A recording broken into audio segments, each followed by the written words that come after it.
Hi!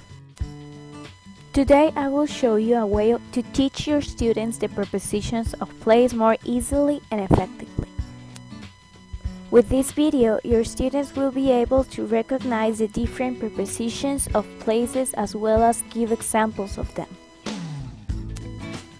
So let's start.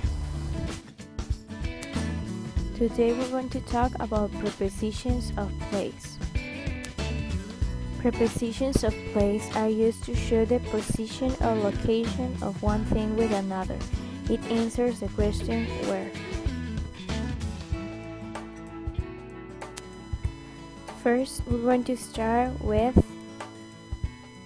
above, on, and on top of. Use above when the two objects are not touching. For example, the cloud is above the car. We use on or on top of when the two objects are touching. For example, the laptop is on the desk. Generally, we use on when it is a normal place to put something. For example, the keys are on the table. And we use on top of when it is an unusual place to put something. For example, the keys are on top of the refrigerator. Now let's move to below and under.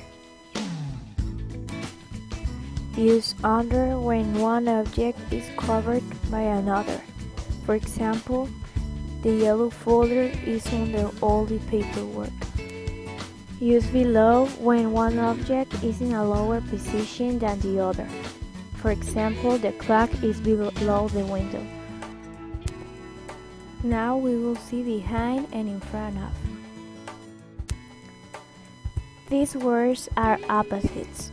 Use behind when the object A is farther away from you than the object B, and in front of when the object A is closer to you than the object B. Now we will see between, beside, and next to. Beside and next to are the same, but beside is a little more formal. In everyday English, we usually say next to. For example, the store is next to the orange house. Between means that the object is in the middle of two other objects. For example, the plate is between the fork and the knife. Now we will see near, close to, and by. These words all mean the same thing, that the distance between the two objects is small. Be careful not to confuse them. Close to is the only one that uses the word to. For example, the cat is near the couch, the cat is close to the couch, and the cat is by the couch. Now let's see in and inside.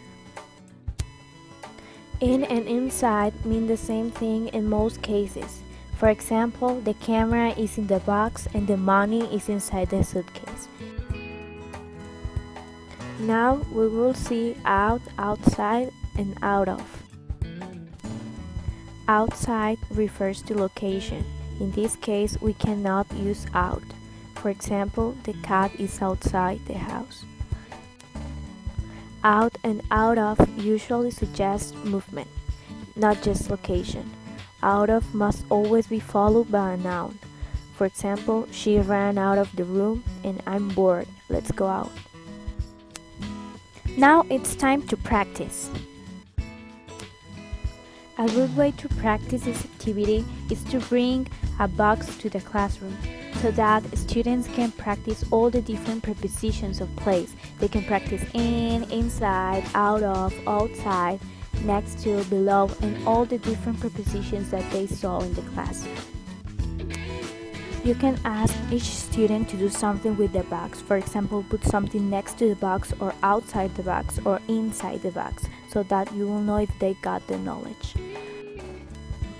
If you use this technique to teach this lesson to your students, it will be more fun, more creative, and they will be more engaged to the lessons so that you will have better outcomes.